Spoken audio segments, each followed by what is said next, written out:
여러분 안녕하십니까? 광주 MBC 뉴스투데이 시작합니다. 먼저 오늘의 주요 뉴스입니다. 설 연휴 가족 모임을 통한 코로나19 집단 감염이 광주에서도 발생했습니다. 확진자의 직장으로도 바이러스가 전파돼 대규모 확산으로 이어지지 않을까 우려되는 상황입니다. 코로나19 청정지대였던 전남 장흥군에서 첫 확진자가 나왔습니다. 신안과 무안의 확산세는 여전합니다. 장기간 여러 차례 위촉됐던 광주시 도시계획위원들이 잇따라 사임하고 있습니다. 앞으로는 위촉 횟수를 조례로 제한하기로 했습니다.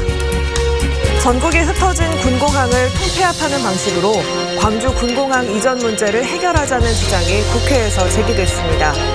군공항 문제 해결의 돌파구가 될 수 있을지 주목됩니다. 설 명절 가족 모임을 통한 코로나19 전파 우려가 광주에서 현실로 나타났습니다. 설날에 한 집에 모였던 가족 8명이 확진 판정을 받았는데요. 이 가족들뿐만 아니라 가족 확진자들이 다니는 직장에서도 2차 감염자가 나왔습니다. 김철원 기자입니다. 명절 가족 모임을 통한 코로나 확산 우려가 현실로 나타났습니다. 40대 남성인 광주 1955번째 확진자와 그 부인이 증상이 있어 검사한 결과 확진 판정을 받았는데 다른 가족들도 검사해보니 무더기로 확진된 겁니다. 부부의 부모와 초등생 자녀, 여동생과 여동생의 자녀 등 8명이 확진됐는데 이들은 지난 12일 설 명절 당일 한 집안에 모였던 것으로 전해졌습니다. 설 연휴 이전에 가장 걱정하고 우려했었던 그런 상황인 것 같습니다. 지표 환자인 1955번째 확진자의 감염 경로가 밝혀지지 않았는데 문제는 이들 집단 감염 확진자들의 직장으로 N차 감염이 이어지고 있다는 점입니다. 국민연금공단 직원인 1955번째 확진자와 직장에서 식사를 같이 한 동료가 접촉자 검사에서 확진 판정을 받았습니다.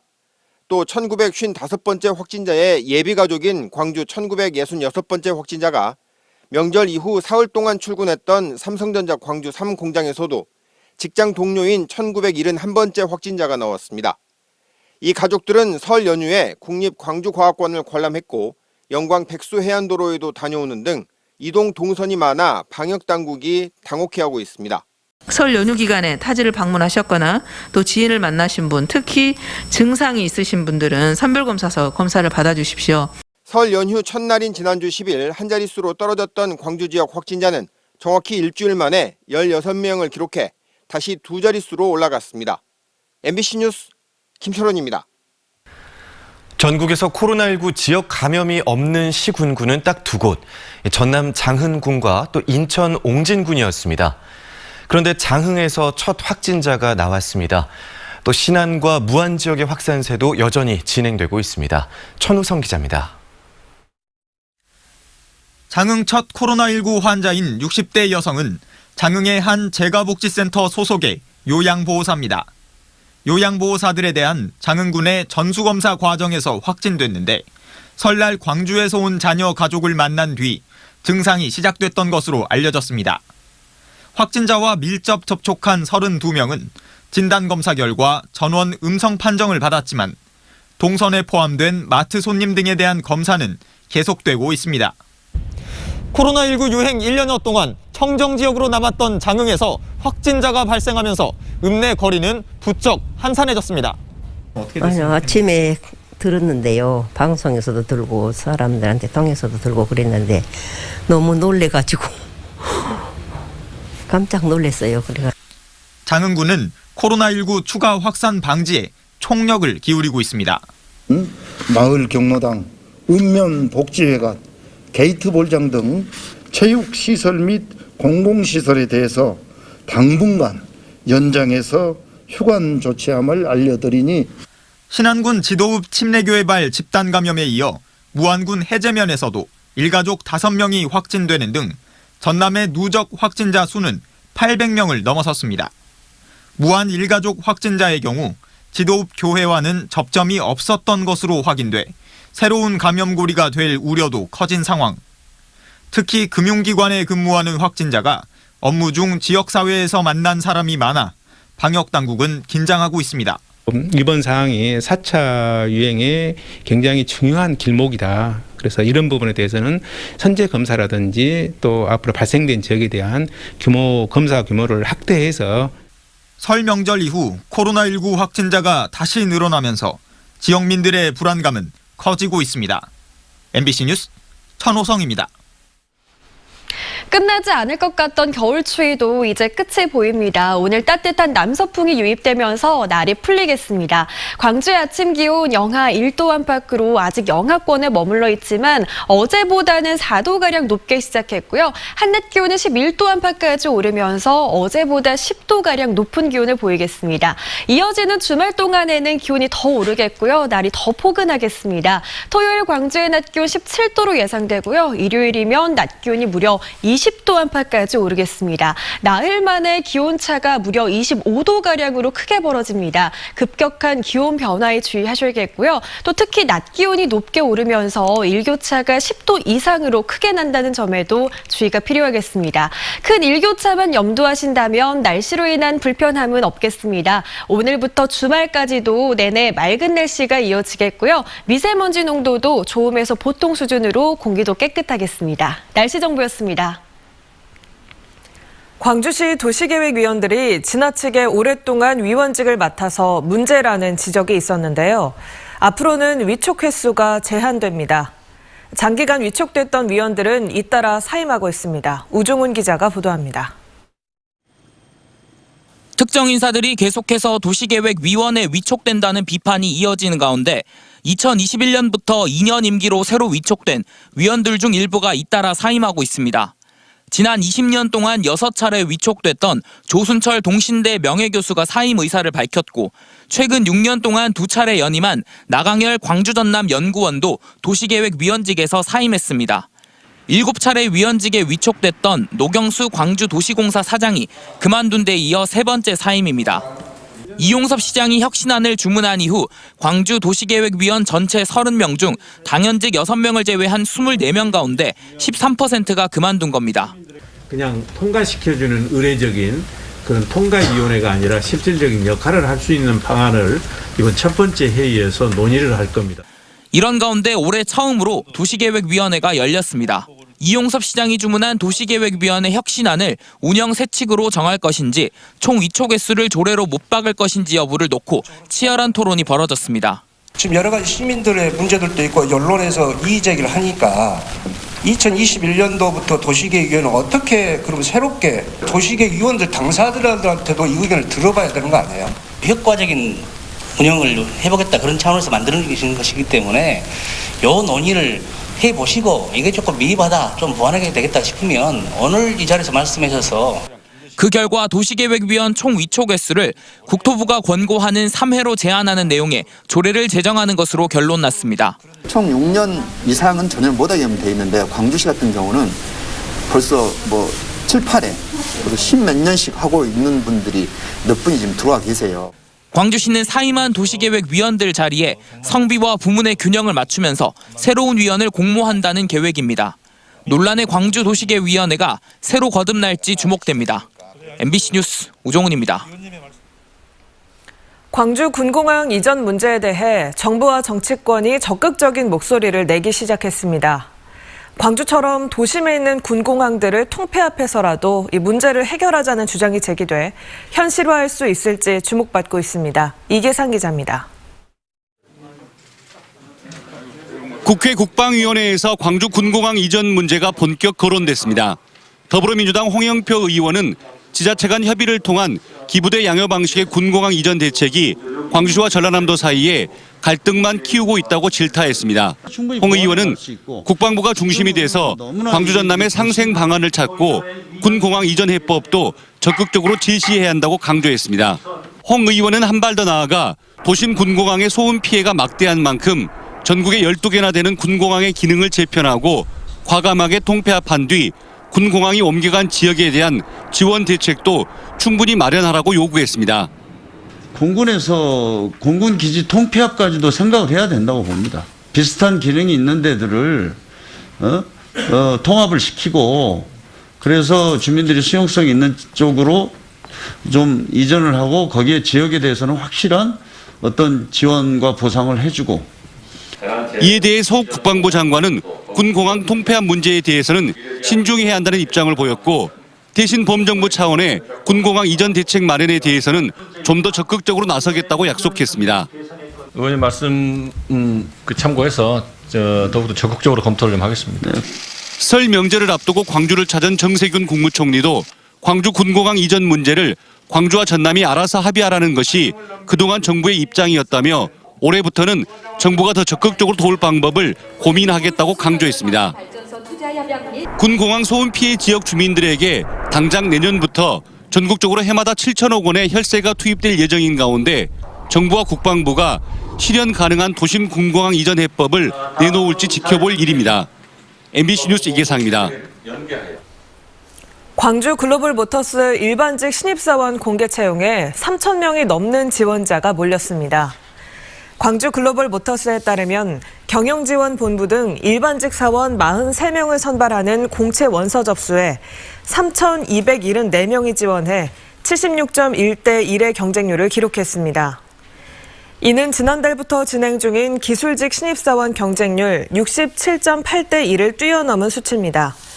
최종 합격자는 다음 달에 발표할 예정입니다. 여수의 해안가에서 정체불명의 땅굴이 발견됐다고 얼마 전에 전해드렸었죠. 일제강점기 당시 해군기지였을 가능성을 보여주는 문헌이 나왔습니다. 강서영 기자입니다. 관로를 수십 미터가량 지나자 사람이 서서 걸을 수 있을 정도의 넓은 굴이 나타납니다. 여수시 신월동의 한 공사 현장에서 발견된 구조물의 내부 모습입니다. 구조물 안에는 알 수 없는 장비와 모래주머니 등 사람의 손길이 닿은 흔적도 보입니다. 과거에 해당 부지를 소유했던 기업체 측도 구조물을 설치하지 않았다는 입장이고 여수시 하수관 지도에도 전혀 존재가 없습니다. 여수시에서도 이 관로에 대해서 모른다고 하고 한화 측에서도 이 관로에 대해서 모른다고 하면 이건 과연 누구의 것일까요? 도대체 언제, 무슨 이유로 만들어진 시설일까? 취재팀은 관로와 이어진 굴 모양의 넓은 공간을 일제강점기에 지어진 일본 해군 항공기지 시설로 추정할 수 있는 일본 해군 관련 문헌을 입수했습니다. 일본 국립공문서관이 보존하고 있던 일본 해군 내부 문서입니다. 여수시 신월동 일대의 옛 지도를 수록하고 있는데 현재 신월동의 지형과 대부분 일치하고 현존하는 수상 비행기 활주로 위치와도 들어맞습니다. 구조물이 발견된 위치를 고지도와 비교해보니 유륙으로 추정되는 관로 표시와 포개집니다. 이 비치도 시설이 그대로 다 남아 있습니다. 비행기를 연료를 공급하려는 측면, 연료고이든지 아니면 어떤 군수품을 만들었던 창고로서 이용했던 저는 벙커로 확실히 보여집니다. 발견된 구조물과 불과 500여 미터 떨어진 곳에 이렇게 일본 해군 202 부대가 사용했다는 수상 비행장 활주로도 존재하고 있습니다. 하지만 여수시는 최근 누수 민원을 이유로 구조물의 입구를 제대로 된 조사도 없이 시멘트로 메워버린 상황. 역사학계는 구조물들이 여순 사건을 일으킨 14연대와의 관련성도 높은 만큼 지금이라도 철저한 조사와 보존이 필요하다고 주장하고 있습니다. MBC 뉴스 강서영입니다. 100억 원대 공사 입찰 과정에서 서류 조작과 특혜 의혹이 불거졌습니다. 자치단체가 특정 업체를 봐주려 했던 건 아닌지 의심되는 상황인데요. 이 업체 대표 전직 공무원이었습니다. 조희원 기자입니다. 여수시 웅천지구 앞바다에 부잔교를 깔아 관광 숙박시설을 짓는 여수 웅천마리나 항만 개발 사업. 축구장 20개에 이르는 면적에 100억 원이 넘는 비용이 투입되는 대규모 공사입니다. 지난해 여수시는 입찰 공고를 내 시공업체를 선정했는데 낙찰 과정에서 서류 조작과 특혜 의혹이 불거졌습니다. 최종 발표가 난 지 2시간 만에 1, 2위 업체가 뒤바뀌었기 때문입니다. 2위로 밀려난 업체는 심사위원 2명의 점수가 확인 날인도 없이 수정돼 있었다며 조작 가능성을 제기하고 있습니다. 여수시는 순위를 잘못 발표한 건 행정상 실수였을 뿐이라고 일축했습니다. 평가표의 부분은 심사위원들이 수정된 부분이에요. 심사위원들이. 저는 전반적으로 이렇게 좀 심사위원들도 심사를 하셨고 단지 저희들이 좀 행정적인 착오로 인해서 그뿐밖에 없습니다. 그러나 석연찮은 점은 이뿐만이 아니었습니다. 해당 사업 입찰에 참여하는 업체는 신기술 특허 제품 사용 실적이 있어야 했습니다. 하지만 1위를 한 A업체가 특허 실적이라고 제출한 자료는 허위라는 주장이 제기됐고 결국 여수시는 대한변리사협회에 자문하기로 했습니다. 그리고 지난 1월 협회도 특허 실적이 아니라는 답변을 내놨는데 다시 개인의 의견이라며 말을 바꾼 겁니다. 협회의 의견이 아니고 협회에서 추천한 그 변리사분이니까 이 말씀이에요. 상방안의 주장이 다 틀리지 않습니까? 예를 들어서. 그래서 저희들도 그런 부분을 더 검토를 좀 해야 될 필요성이 있어서 사용 실적이라고 표시한 행위는 특허 허위 표시죄에 해당할 수 있습니다. 여수시가 감정 결과에 따라 적절한 조치를 취하지 않고 있는 것은 매우 부당한 처사라고 할 것입니다. 게다가 19년 동안 여수시 토목기술직 공무원으로 재직했던 A업체의 대표는 지금도 여수시 건설과 설계자문위원으로 활동하고 있는 것으로 확인돼 일종의 전관예우가 아니냐는 의혹까지 제기되고 있습니다. MBC 뉴스 조이원입니다. 지난해 국민권익위원회 청렴도 조사에서 광주시가 꼴찌를 기록하자 광주혁신위원회가 보조금 사업의 개선 등 청렴 대책을 마련해 시행할 것을 이용섭 시장에게 권고했습니다. 광주혁신위원회 주정민 위원장은 보조금 사업의 공정성과 신뢰를 강화해 외부 청렴 평가를 높이고 공직자 다면 평가와 근무 평정 공개 등을 통해 내부 평가의 청렴도를 높이는 방안을 시장에게 권고했습니다. 광주시는 지난해 내부 청렴도 4등급, 외부 청렴도는 4등급 등 종합 청렴도 5등급을 기록하며 2년 연속 최저등급을 받았습니다.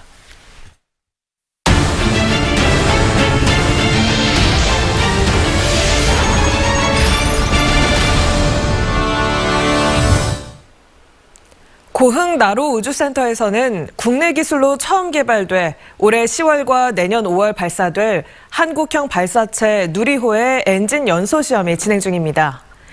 누리호가 발사될 제2발사대를 포함한 우주센터 2단계 개발 사업도 모두 마무리됐습니다. 김주희 기자의 보도입니다. 고흥군 복내면 나로 우주센터. 올해 10월과 내년 5월 한국형 발사체 누리호의 2차례 발사를 앞두고 발사체 1단부 엔진 4기의 종합 연소 시험이 본격화하고 있습니다. 지금까지 누리호는 170여 차례의 엔진 연소 시험을 거치면서 엔진의 신뢰성을 높여왔습니다. 최근에는 각자 실험을 거친 4개의 엔진이 모아진 상태에서 30초 동안의 연소 시험도 성공적으로 진행됐습니다. 항우연은 다음 주 100초 연소 시험을 통해 엔진의 내구성을 테스트하고 다음 달 중에 1단 추진체의 산화제와 연료를 모두 소진하는 연소 시험을 진행할 계획입니다. 4개의 엔진을 붙여서 그 4개의 엔진을 같이 연소를 시켜서 차이가 있는지 없는지 그리고 이제 우리가 그 교정할 부분이 있는지 하는 것을 보는 데 큰 목적이 있다고 보시면 되겠고요. 국내 연구진에 의해 독자 기술로 구축된 제2발사대 구축 사업도 모두 마무리됐습니다. 이제는 누리호 발사체가 발사대로 옮겨지면 접합 검증 시험 절차만을 남겨두고 있습니다. 이 밖에 추적 계측 장비의 성능 개선 등 지난 2009년부터 시작된 나로우주센터 2단계 개발 사업도 사실상 마무리됐습니다. 그래서 지금 현재는 거의 당초 2단계 우주센터 2단계 사업에서 목표했었던 거의 모든 인프라 설비들과 추적 계측 시스템의 구축은 완료가 되어 있는 상황이고 발사 준비는 현재 완료가 되어 있는 상황입니다. 나로 우주센터 진입도로 3.24km 구간 확장 공사도 모두 완공돼 최근 개통됐습니다. 국내 연구진의 독자 기술로 개발되고 있는 한국형 발사체 누리호의 성공 발사를 위해 고흥 나로 우주센터는 벌써부터 팽팽한 긴장감이 감돌고 있습니다. MBC 뉴스 김주희입니다. 광주시가 올해도 전기자동차를 구입하는 시민들에게 보조금을 지원합니다. 광주시는 전기 승용차는 최대 1,300만 원, 전기 화물차는 최대 2,600만 원을 지원하기로 했다며 오는 22일부터 보조금 신청을 받는다고 밝혔습니다. 보조금은 자동차 출고 순으로 보급하는데 올해는 모두 1,400대의 전기자동차에 보조금을 지원하고 전기차 택시의 경우 미세먼지 저감 효과가 큰 만큼 추가로 200만 원을 지원할 계획입니다. 원로 문인화가 한상훈 작가의 연꽃을 소재로 한 개인전이 예술의 거리 무등 갤러리에서 열리고 있습니다. 2년 전이라는 제목으로 열린 이번 개인전은 다양한 자태의 연잎과 연꽃을 20그로 담은 70여 점의 작품을 선보이고 있습니다. 이번 전시에서는 서예가였던 한 작가의 아버지와 사진작가인 아내의 작품 등 가족과 선후배 작가들의 작품도 함께 감상할 수 있습니다. 월출산 국립공원 사무소는 월출산 도갑 저수지 일원에서 봄을 알리는 북방산 개구리가 동면을 끝내고 본격적인 산란을 시작했다고 밝혔습니다. 환경부 지정 기후변화 생물 지표종인 북방산 개구리는 몸길이 6에서 7cm로 산개구리 중 가장 몸집이 크며 주둥이가 뾰족하고 눈 위에 원형 고막이 뚜렷한 것이 특징으로 최근 기후변화에 따라 산란 시기가 점점 빨라지고 있습니다.